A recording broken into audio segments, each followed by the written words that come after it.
Welcome to Past the Post as we take our weekly look at what's been going on in the world of racing. And what a packed show we have for you this week. A fairly quiet 7 days here in the UAE, but still some quality action from Jebel Ali, a full report coming your way shortly. Whilst Al Ain staged its first ever Saturday meeting, and Laura King will be on hand to bring you all the news from there. It's a big month of international racing, and we will be paying a visit to South Africa, America, and most importantly Japan. All that coming your way in the next half an hour or so. But first, what Friday afternoon is complete without a trip to Jebel Ali? Well, as you can see, and probably hear, the entertainment is well underway here at Jebel Ali. It's another fantastic Friday afternoon up the hill. 6 great races, Sholan and Farrier very much the star attractions on the show. Can they put their claims forward for the Jebel Ali Stakes and Jebel Ali Sprint? It promises to be a great afternoon, so let's get to the action.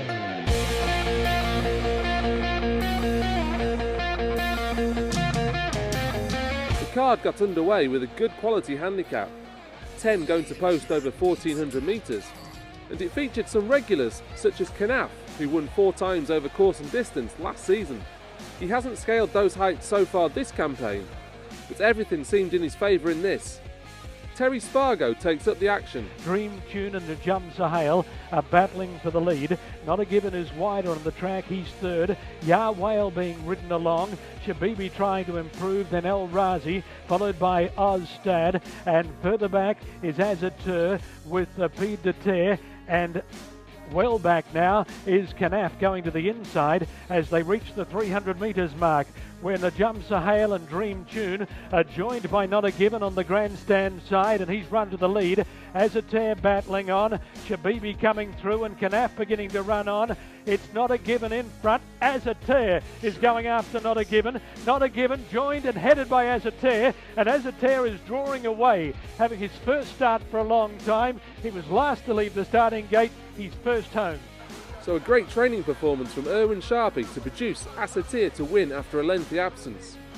It was the second win of the season for the Frenchman, and he spoke to us afterwards.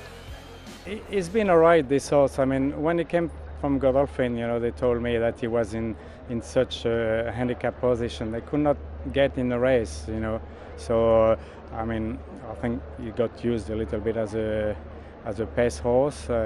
We sweetened him up. He showed some good form, but he was not very good around the turn, so that's why we came 7 on the straight. Even so, it's a little bit short for him, but I thought he would be better off going straight first time.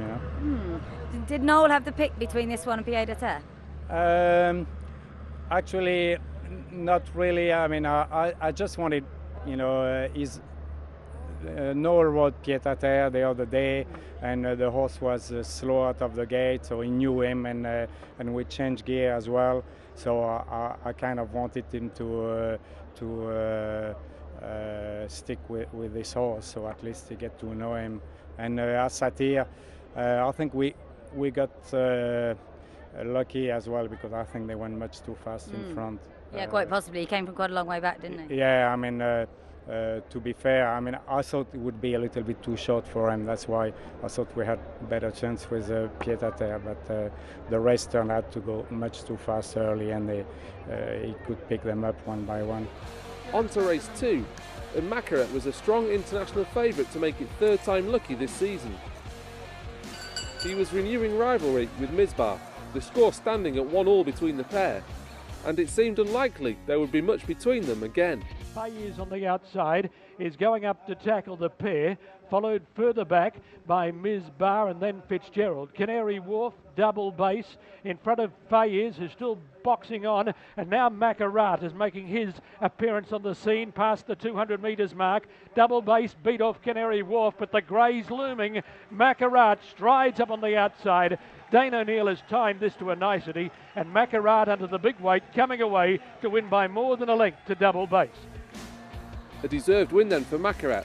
This his 2nd success at Jebel Ali, and he seemed to have a bit in hand at the finish, so could well defy the £5 rise handed to him.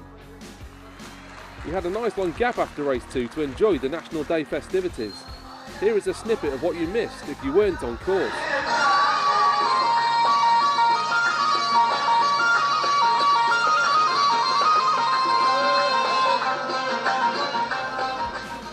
Onto the feature now, and Doug Watson looked to have solid claims of doubling up with Jutland.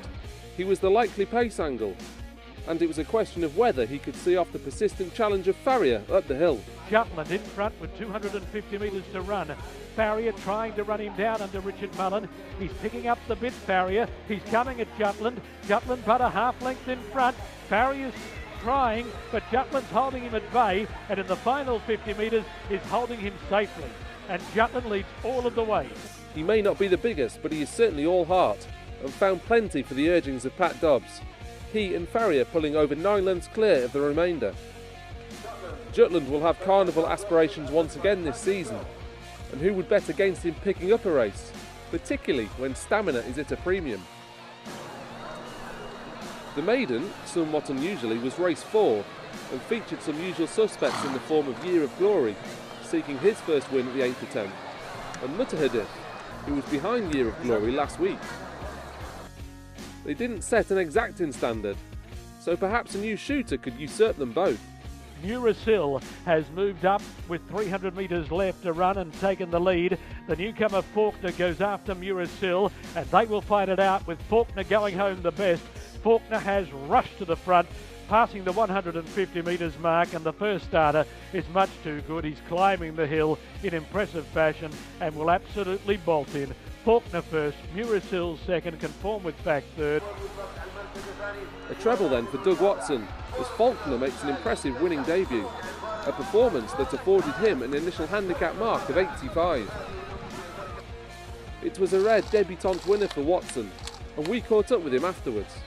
We have thought a lot of him. He's worked very well this year, and he won that trial over there at Maiden, and we just thought maybe a bit too sharp for him. He looks like he won a little bit further, but obviously he did that well, and he broke well and traveled well in behind the speed. And when we saw him there, me and Noel were standing up there together. We kind of thought he was going to come home all right. So, yeah, it's nice. He's a nice horse to look forward to in the future. And so ultimately you see his future beyond 1,200 metres. I mean, he looks to have plenty of speed. Yeah, I know. Yeah, probably a little bit beyond that. But, you know, we'll just see where the races come.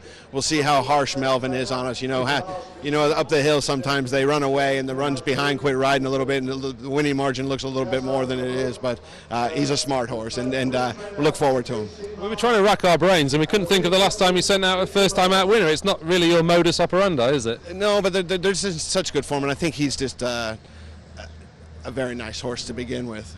Years ago, I had a first time out for Mali Albasti, a horse called Malwal that we were a bit surprised over in the old Natal Sheba, but you know, when they're right, and he's obviously got the talent, and you know, we'll see where we go from here. And just a quick word on Jutland, that must have pleased you immensely. Yeah, we knew he was right this year. He just was never quite the way he is right now last year, and just pleased for the horse because he gives you 100%, and we're just very lucky to have the nice horses that we do have, and the owners that we have that give us these horses. So I'm very pleased, and the season started off very nicely. Watson could easily make it 4 for the afternoon in our next contest. Kilt Rock having his second start of the season, and reportedly in much better form than had been the case prior to his reappearance. He would face stiff competition in the form of Sholan, and he was many people's banker of the day. And Sholan is being organised, but he's still got work to do. Now he's starting to pick up Kilt Rock. Sholan after Kilt Rock with 100 metres left to go. Sholan takes the lead, begins to forge away from Kilt Rock, clear of Fityan, and Sholan too good. Sholan first, Kilt Rock second. At one point it did look as though Kilt Rock may have stolen a march, but Oisin Murphy didn't panic and the pair recorded a comfortable success in the end. It was Murphy's third winner of the season, and Sholan's a horse he clearly rates. Sholan and Forshot, they're similar age, and they perform at the same sort of level, and we'll be looking forward to him coming out as well soon. But it was nice to get his head in front today because he's been working well, and you'd imagine from second to third run he might improve again. You said last time you went perhaps for home a bit too soon. Were you had that in mind and kept hold of him a bit more today? Yeah, today I just said I'd get cover and sit in behind the leaders, and even when I got to the front he's pulled up, you know. So look, it's testament to the horse that he stands up in training every year, and I think Trouba's done a great job with him. And no mean feat, giving some very good horses really a kilo and a half. Yeah, and I suppose he was the class horse in the race, and he was entitled to win, but he's done it in good fashion. And he rode Dolmello earlier in the car, perhaps just got a bit tired?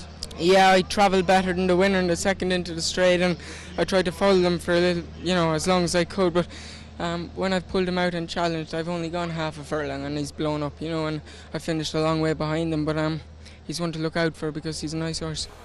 The biggest field was saved until last. 11 going to post in the sprint that concluded matters. It had been a rare blank thus far for Musaba Al-Maheri and Sylvester de Souza. 60 minutes charged with the task of rectifying that, and he didn't disappoint. 60 minutes now comes through between them with 150 left to run and charges to the front. 60 minutes has raced away from Dar Rashid. First night running on, but 60 minutes has flown away and won well. 60 minutes first. A comfortable success then as de Souza times it just right aboard 60 minutes. This may have been a weak contest, but it was just his 6th career start, and he is a horse that is clearly going the right way. As such, one to probably keep on side despite a £9 rise for this victory. We race again at Jebel Ali in 2 weeks' time.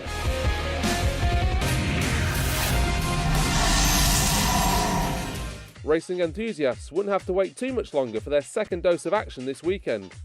So without further ado, Laura King can bring us the goings-on from Alain's 3rd meeting of the season. Hello from very sunny Alain ahead of their 3rd meeting of the season. It's the first time that they've ever raced here on a Saturday, and the conditions look to be really good today because they've done a lot of work on the track in recent weeks. As we reported at the 1st and 2nd meetings here on this new dirt surface, it was riding very, very deep, producing some quite slow times and some quite exaggerated distances between first and last. In the last couple of weeks, they put down a lot of water on here, trying to get it a lot wetter underneath.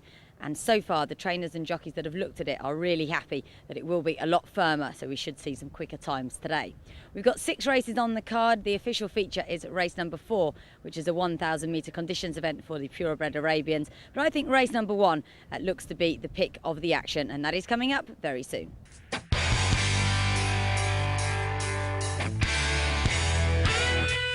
The opener saw Badea Al Asail and Lahak renew rivalry, the two having been separated by only a short head when Majid Al Johori's 7-year-old won at Sharjah.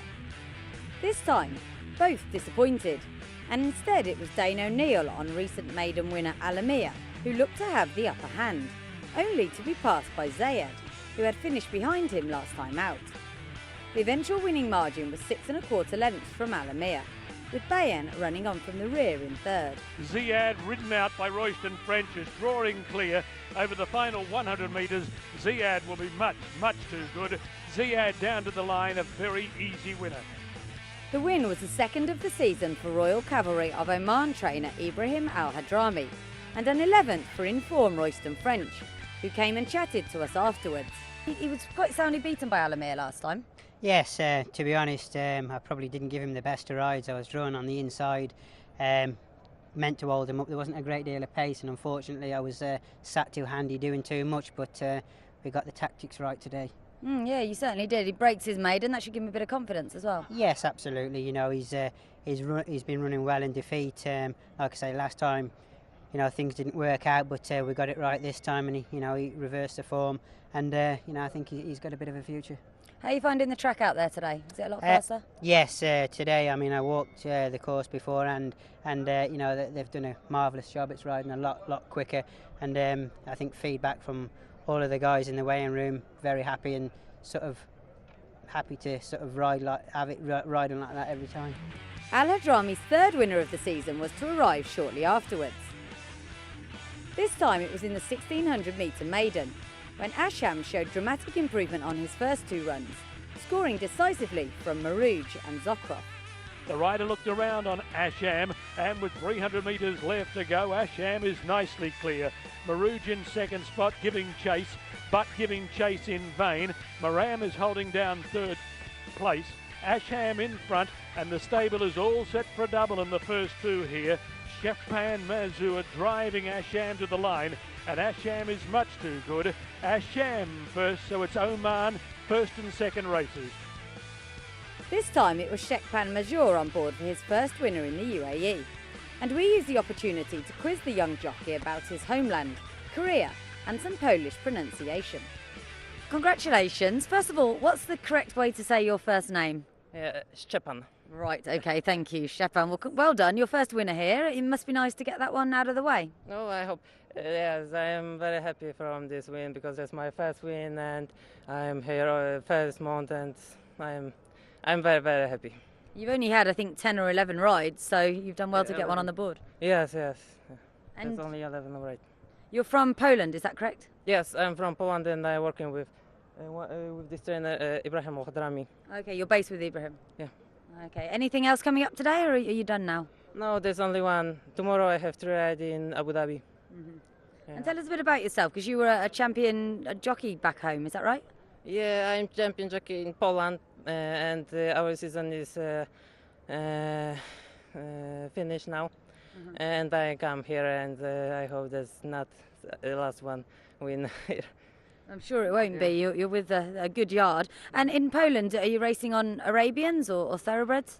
Also in thoroughbreds, but Arabians, we have Arabian horses, but not much. And are you racing on dirt there or turf?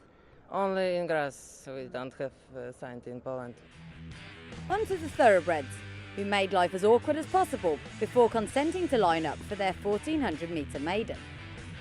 Firstly, debutant Bell Minor dumped young George Buckle on the way to the start and proceeded to do a lap of the track while looking extremely pleased with himself. That is more than can be said for his intended partner, who understandably looked rather annoyed. Bell Minor's debut will now have to wait, but at least we know he can gallop. That left a field of 10, and there were yet more problems when intense effort became fractious in the stalls and had to be reloaded. The race finally underway. Intense effort actually looked like winning for much of it, but eventually had to settle for second, after Beachy Head found a gap when he needed it and powered clear, securing a double for Royston French. Beachy Head's got a split closer to the rail with 200 metres left to go. Intense effort. Beachy Head, Athman between them. Beachy Head on the far side has taken the lead and Beachy Head is drawing clear close to home. Beachy Head wins by 2 lengths.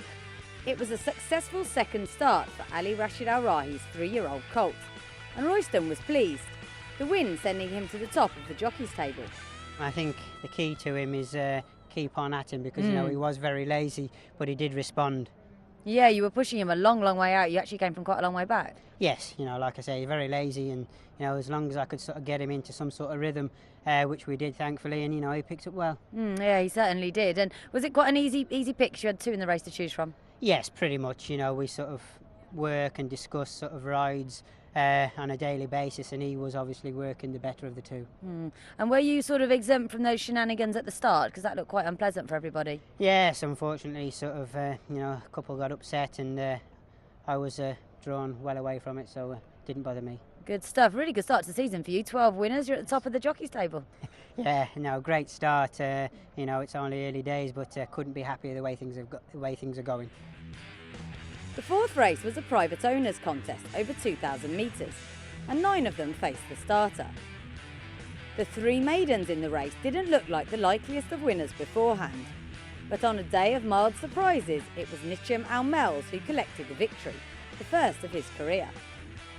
The 5-year-old was always travelling well under Harry Bentley, and easily picked up Amir Al-Shreya on the run for home. SNF Meha, who was outpaced early on, ran on well to take second under Sam Hitchcock.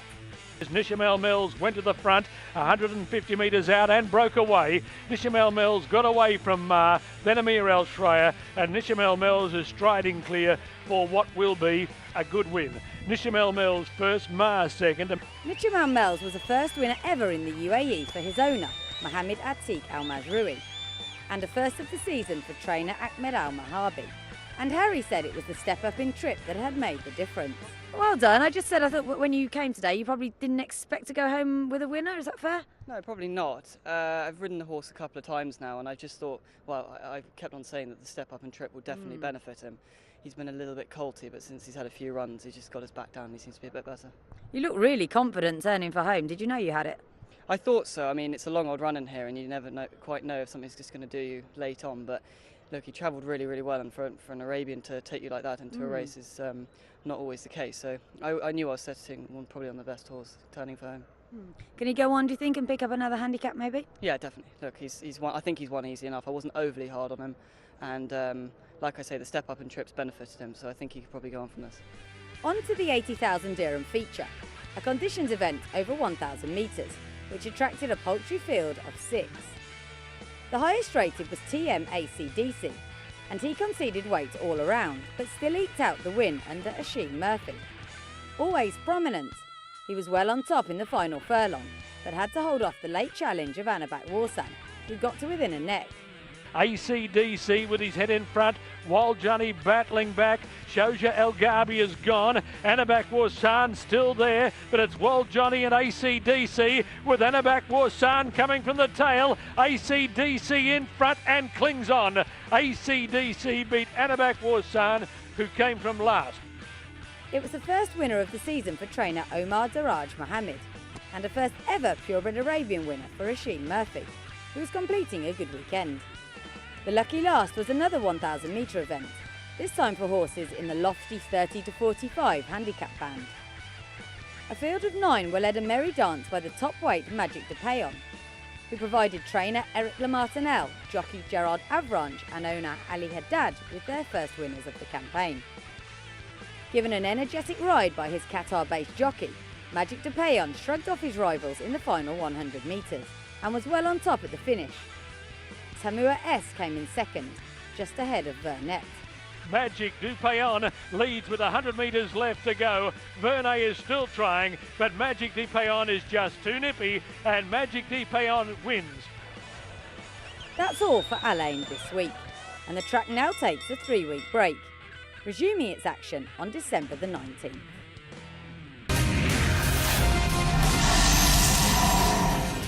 On to Japan now, and there is no doubt the Japan Cup is one of the hardest races in the calendar to win, particularly for an international runner.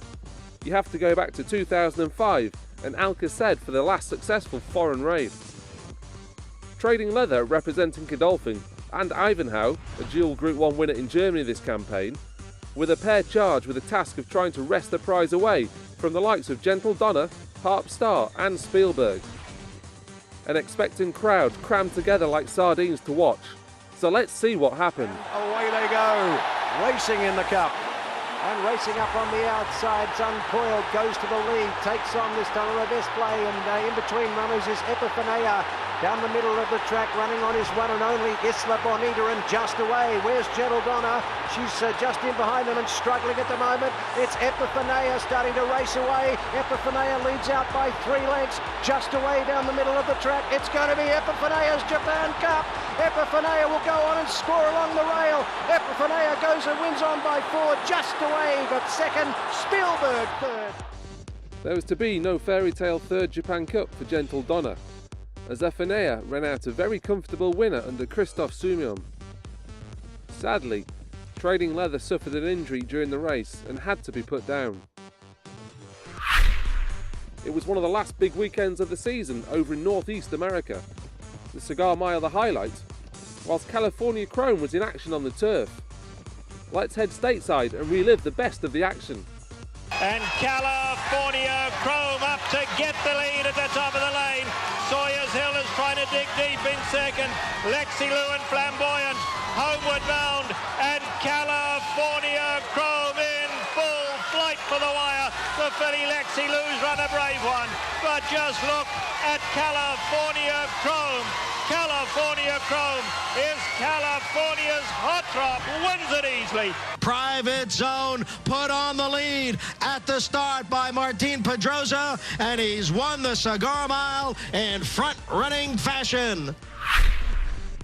The Mike de Cockstring are already on site here in Dubai, but the Group 1 action over in South Africa is hotting up without them, and Turfontaine played host to the Summer Cup on Saturday, a race dominated by Jeff Woodruff 12 months ago, saddling the first 3 home.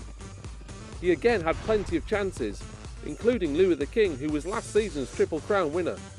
We picked things up off the home turn. Homeward bound in the Gauteng Sansui Summer Cup. Bold Inspiration guarded them for home. Jet Bells racing away in second. Then the grey horses Everest. No Worries and Sovereign Mint are racing together towards the outside. Louis the King, black sleeves and red cap, starts to get serious. He begins to descend on them, but it's Jet Bell on the lead. Louis the King is to the outside. Bold Inspiration, Kailua Castle is running the race of his life as well. Kailua Castle, Louis the King, these two go clear of the rest of the field. No Worries is in third. Kailua Castle got a length to spare. Louis the King is trying to defend his crown. Kailua Castle, Louis the King, Woodruff 1-2. Louis the King stays king.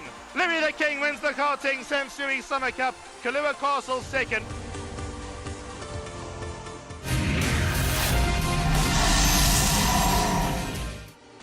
On now to the weekly awards, and we start by looking at a future champion jockey. Okay, so maybe not. Anyway, Ride of the Week this week goes to Oisin Murphy for this effort on TM ACDC in the feature at Alain. Murphy, by his own admission, has struggled on the purebred Arabians, so this maiden success will have done his confidence the world of good. This week's equine hero is a tough call, but Jutland just gets the nod for wearing his heart on his sleeve and making all in the feature at Jebel Ali. He may lack in size and stature, but makes up for it in guts and courage, and races such as the Jebel Ali Stakes looked his for the taking. On to one to watch now, and it's another Doug Watson inmate in the form of Faulkner, who was most impressive in winning on his debut. He beat some modest opposition admittedly, but did so in the style of a very useful performer. On to the jockey standings now, correct as of before Abu Dhabi's meeting on Sunday. Richie Mullen actually added to his tally this weekend without riding a winner, a disqualification from earlier in the season, giving Mullen win number 13 and a narrow advantage over Royston French and Tygo Shea. It's just as tight at the top of the trainer's title, with Doug Watson making significant inroads this weekend. He's now on 9, just one behind Satish Seemar, who drew a blank. Musab Al-Maheri is quietly going about his business on 8, whilst Ernst Ortel will be keen to move off the 7 winner mark, having been stuck on that for several meetings now. The Owners' Championship saw His Highness Sheikh Hamdan bin Rashid Al Maktoum draw level at the top, thanks to the victory of Makarat at Jebel Ali. But it's very tight in behind, with just one winner between the next 5. Well, that's it for today. Thank you for joining us on Past the Post. We've got a good card at Meydan to look forward to next week. Sharjah will also stage its 4th meeting of the season, whilst the international action will focus on South Africa and Australia, with a bit of Hong Kong news thrown in for good measure. Bye for now.